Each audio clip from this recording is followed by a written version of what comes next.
হাদিসে শবে বরাত নামে কোনো শব্দ নাই, এক নম্বর কথা। কি নাই ভাই?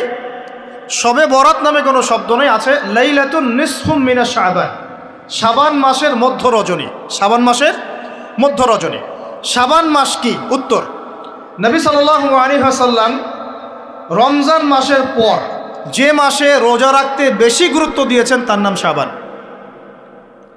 আমার সাথে বলেন, শাবান মাস কি? নবী সাল্লাল্লাহু আলাইহি ওয়াসাল্লাম রমজানের পরে যে মাসে রোজা রাখতে খুব বেশি গুরুত্ব দিয়েছেন তার নাম শাবান। আয়েশা রাদিয়াল্লাহু আনহা তিনি বলতেন যে শাবান মাস আসলে নবী সাল্লাল্লাহু আলাইহি ওয়াসাল্লাম এত বেশি বেশি রোজা রাখতেন যে মনে হতো তিনি রোজা ছাড়বেনই না, সারা মাস রেখে ফেলবেন। বেশি থেকে বেশি রোজা রাখতেন শাবান মাসে। প্রশ্ন হচ্ছে কেন? উত্তর, এমনিতে এই মাসটা বরকতময় এবং এই মাসে আল্লাহ পাক তার রহমতে বিপুল সংখ্যক মানুষকে জাহান্নাম থেকে মুক্তি দান করেন। সুবহানাল্লাহ। নবী সাল্লাল্লাহু আলাইহি ওয়াসাল্লাম এই মাসকে তাজিম করতেন। এই মাসের সম্মানার্থে, এই মাসে আল্লাহর রহমত বরকতের স্বার্থে নবী করিম সাল্লাল্লাহু আলাইহি ওয়াসাল্লাম এই মাসে বেশি বেশি রোজা রেখেছেন। সুন্নত কি শিখলাম? শাবান মাসে বেশি বেশি রোজা রাখা সুন্নত। একটা কি পেলাম ভাই? শাবান মাসে বেশি বেশি রোজা রাখা সুন্নত। আপনি যদি মুকিম হন, শরীর সুস্থ থাকে, মুসাফির না, আপনার সুস্থতা আছে, সব ঠিক আছে, আপনি চেষ্টা করবেন এই মাসে বেশি বেশি রোজা রাখার জন্য। পারা যাবে ইনশাল্লাহ। এটা নবীর সুন্নত হবে। আরেকটা হাদিস মাথায় নিয়ে নেন, আজকে সারা ওয়াজ ভুলে গেলে এই ওয়াজটা বলেন না। কি হাদিস? নবীজি বলছেন, তোমাদের সামনে, হে আমার সাহাবীরা, তোমাদের সামনে এমন একটা যুগ আসছে, ওই যুগে আমার সুন্নতকে ধরে রাখাটা হাতের মধ্যে আগুন ধরে রাখার মতো হবে। আমি অনেক দিন এই লেকচারে এই হাদিসটা বলেছি। তোমাদের সামনে এমন একটা কঠিন যুগ আসছে, জামানা সবরিন, সবরের যুগ, কঠিন যুগ। ওই যুগে ঈমান ধরে রাখা, মানে আমার সুন্নতের উপর থাকা, হাতে আগুন ধরে রাখার মতো হবে। ওই যুগে যদি তোমরা আমার একটা সুন্নতকে জীবিত করতে পারো, সমাজে একটা সুন্নত মরে গেছে, ওটাকে আবার জীবিত করতে পারো, তাহলে 50 জন শহীদ সাহাবীর নেকি পাবে। হাদিসটা বুঝলেন? শুধু নেকি না, আপনি 50 জন শহীদ সাহাবীর নেকি পাবেন যখন চলমান সমাজে একটা সুন্নত মিটে গেছে, নাই, মানুষ আমল করছে না, কিন্তু আপনি সেটাকে জীবিত করলেন। পারা যাবে ইনশাল্লাহ। একটা দেখাচ্ছি, যেমন সাহাবীদের যুগে মানুষ মসজিদে ঢুকলে কি করতো জানেন? আগে 2 রাকাত নামাজ পড়তো। কি করতো? মসজিদে ঢুকেই, ওযু অবস্থায় মসজিদে ঢুকেই তারা বসতেন না। আগে 2 রাকাত নামাজ পড়তেন, দুখুলুল মসজিদ বা তাহিয়াতুল মসজিদ, তারপরে বসতেন। আর নবীজি বলেছেন, কিয়ামতের আগে আগে এই দুখুলুল মসজিদ, তাহিয়াতুল মসজিদ, এই নামাজটা উঠে যাবে। উঠে যাচ্ছে না আস্তে আস্তে। মসজিদে ঢুকলে মানুষ ধাপ করে বসে পড়ে, তাই না? মানুষ ভুলেই গেছে এটা সুন্নত। এখন আপনি যদি এই সুন্নতটাকে আবার জীবিত করতে পারেন, ইনশাল্লাহ 50 জন শহীদ সাহাবীর নেকি পাবেন। সমাজে এখন দাড়ি শেভ করা ফ্যাশন হয়ে গেছে, বুঝছে না? অনেকে শেভ না করলে চাকরি দেয় না। শেভ না করলে কি হয় না? চাকরি পাওয়া যায় না। স্কুলে তো না, কলেজে গিয়ে পড়তে গেলে ক্লাস করতে দেয় না। দাঁড়িয়ে আছে, যাও শেভ করে আসো, তাই বলে। এখন সমাজ চলছে উল্টা। এখন যদি আপনি নবীর সুন্নতকে আবার জীবিত করতে পারেন, 50 জন শহীদ সাহাবীর নেকি পাবেন ইনশাআল্লাহ। রাতে ঘুমানোর সময় একটা সুন্নত আছে, 33 বার সুবহানাল্লাহ, 33 বার আলহামদুলিল্লাহ, 34 বার কি আল্লাহু আকবার। বহু মানুষই পড়ে না। আপনি যদি পড়তে পারেন, ইনশাআল্লাহ আল্লাহ পাক আপনাকে রেখে দিবেন। সমাজে বহু মানুষ চুল একদম এখন মেসি রোনাল্ডো কাট, তাই না? মেসি কাট আর রোনাল্ডো কাট। আর আমি সিলেট অঞ্চলে দেখে আসছি একদম লন্ডন কাট, 2 পাশ ছিলে, মাঝখানে চুল। লন্ডন থেকে শিখে আসছি। এখন চুলেরও কিন্তু সুন্নত আছে, আছে কি নাই? দাড়ির যেমন সুন্নত আছে, চুলের সুন্নত নাই। একদম সামন পিছন সমান করতে পারেন, অথবা যদি চুল নাই থাকে তাহলে চুল মাথা মুন্ডন করেও রাখতে পারেন। অনেক সাহাবীর মাথা মুন্ডিত ছিল। আবার অথবা কানের লতি পর্যন্ত বা কাঁধ বাবড়ি রাখতে পারেন। এটা চুলের সুন্নত হলো কিনা? এখন সমাজের সব মানুষ এই সুন্নতটাকে ভুলে গেছে। আপনি সুন্নত মনে করে রেখেছেন, ইনশাল্লাহ আপনি নেকি পাবেন ইনশাআল্লাহ। এরকম অগণিত সুন্নত আছে, অগণিত, যেগুলো আমাদের সমাজ থেকে আস্তে আস্তে উঠে যাচ্ছে। আমি খুব দুঃখের সাথে বলছি, অনেক মসজিদে ফরজ নামাজ পড়ার পরে আমরা কি করি? একটা মোনাজাত করি, আল্লাহুম্মা আমিন বিরহমাতিকা ইয়া আরহামার রাহিম, ব্যাস উঠে চলে গেলাম, তাই না? উঠে চলে যায় না? তারপর স্যান্ডেল নিয়ে বাইরে চলে গেল। অথচ সালাম ফিরানোর পরে একবার বলতে হয় আল্লাহু আকবার, কি বলতে হয়? 3 বার বলতে হয় আস্তাগফিরুল্লাহ আস্তাগফিরুল্লাহ আস্তাগফিরুল্লাহ, বলতে হয় আল্লাহুম্মা আনতাস সালাম ওয়া মিনকাস সালাম তাবারাকতা ইয়া যাল জালালি ওয়াল ইকরাম। একবার পড়তে হয় আয়াতুল কুরসি, 33 বার সুবহানাল্লাহ, 33 বার আলহামদুলিল্লাহ, 33 বার আল্লাহু আকবার, তারপর কালিমা শাহাদা। এরপর সূরা ফালাক একবার, সূরা নাস একবার, ইখলাস একবার। আরো অনেক দোয়া আছে, আল্লাহুম্মা লা মানিআ লিমা আ'তাইত ওয়া লা মু'তিয়া লিমা মানা'ত ওয়া লা ইয়ানফা'ু যাল জাদ্দি মিনকাল জাদ। পড়তে হয় আল্লাহুম্মা ইন্নী আউযু বিকা মিনাল হাম্মি ওয়াল হাযান ওয়াল আজজি ওয়াল কাসালি ওয়াল বুখলি ওয়াল জুবন ওয়া দালা'id দাইন ওয়া গালাবাতির রিজাল। পড়তে হয় আল্লাহুম্মা আ'ইন্নী আলা যিকরিকা ওয়া শুকরিকা ওয়া হুসনি ইবাদাতিক। আরো অনেক দোয়া আছে। দেখেন তো, মোনাজাত করেন, আমি তো না করছি না, আমি তর্ক করতে আসি না এখানে, এটা নিয়ে আমি ঝগড়া করতে আসি, কিন্তু এই সুন্নতটা যে উঠে গেল, মোনাজাতটা করে যে মসজিদ থেকে বের হয়ে চলে গেলেন, এই সুন্নতটার উপর আমল কে করবে? সুন্নত উঠে গেল না? আপনি যদি বসে এখন সুন্নতটা প্রতিষ্ঠা করেন, 50 জন শহীদ সাহাবীর নেকি পাবেন ইনশাআল্লাহ। এগুলো তো গেল আমলিয়াত। সমাজ চলছে সুদের উপরে, আপনি যদি হালাল অর্থনীতি প্রবর্তন করতে পারেন তাহলে কত নেকি পাবেন? সমাজ চলছে জেনায়, আপনি এখন পর্দা প্রতিষ্ঠা করলেন, তাহলে কত নেকি পাবেন? সমাজে চলছে দুর্নীতি, আপনি এখন আমানতদারিতা ইনসাফ প্রতিষ্ঠা করলেন, কত নাকি পাবেন? সমাজে চলছে শয়তানি, সব শয়তানি, কি চলছে? শয়তানি। এখন আপনি আল্লাহ রাব্বুল আলামিনের ওহী প্রতিষ্ঠা করলেন, কত নাকি পাবেন? নিঃসন্দেহে আর অনেক বেশি নাকি পাবেন। আল্লাহ পাক আমাদেরকে সেই লক্ষ্যে কাজ করার তৌফিক দান করুন। প্রিয় ভাইরা, যে কথা বলতে এখানে আসলাম, এক বাড়াবাড়ি এই মাসে নবীজি বেশি বেশি রোজা রাখেন। তাহলে আমরা কি করবো এই মাসে ভাই? 1 নম্বর কাজ, বেশি বেশি রোজা রাখার চেষ্টা করবো ইনশাআল্লাহ, আল্লাহ তৌফিক দান করবেন। এবার আরেকটা পয়েন্ট বলি, সামনে রমাদান মাস। রমজান মাস আসলে আমরা মাশাআল্লাহ পরিপূর্ণ মুসলিম হওয়ার চেষ্টা করি, কিন্তু সারা বছর এটা ধরে রাখতে পারি না। রমজান মাসে যে নামাজ পড়ে না সেও মসজিদে যায়, দেখা যায় যে জুমার নামাজও পড়ে না ও তারাবির নামাজ পড়তে যায়, যায় কি না?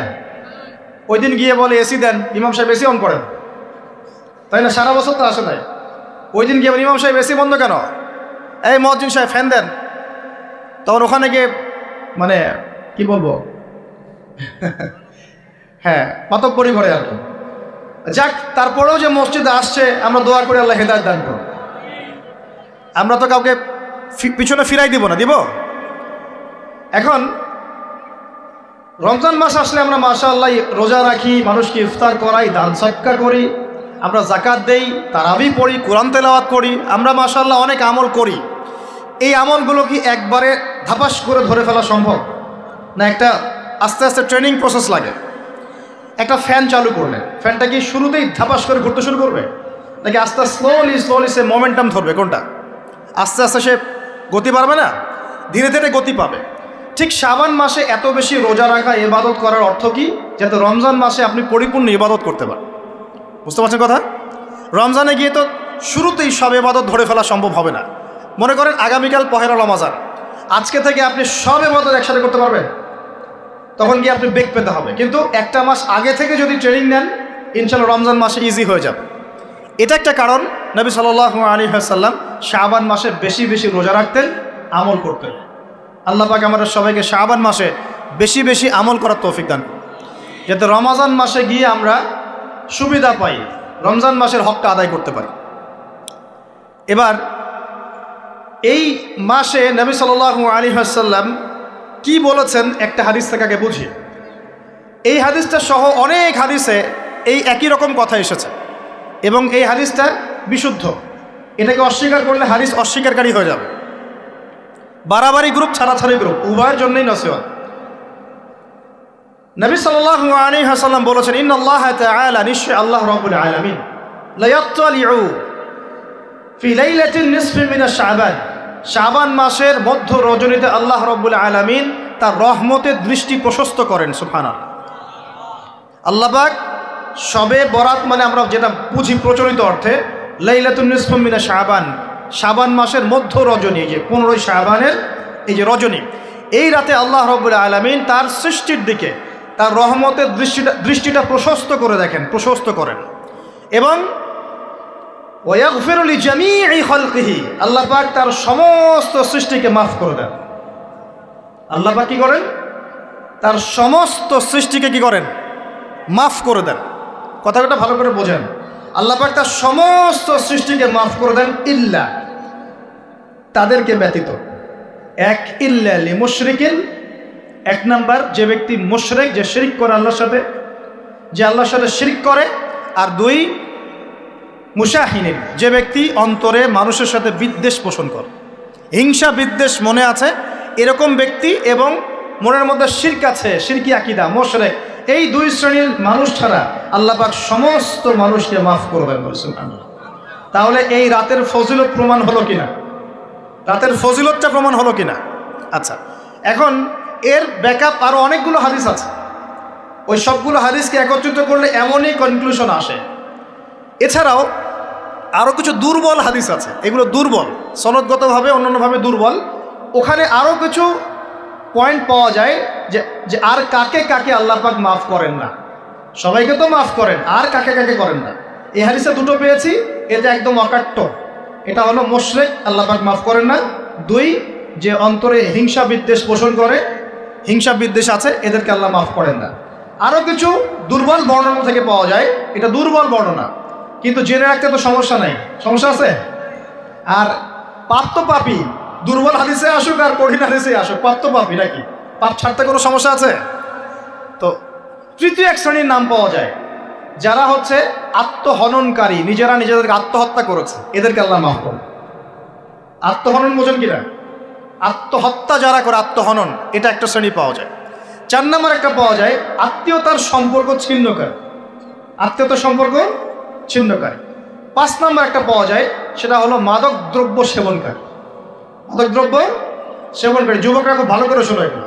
মাদক দ্রব্য সেবনকারী আল্লাহ সবাইকে মাফ করেন, মাফ করছেন না।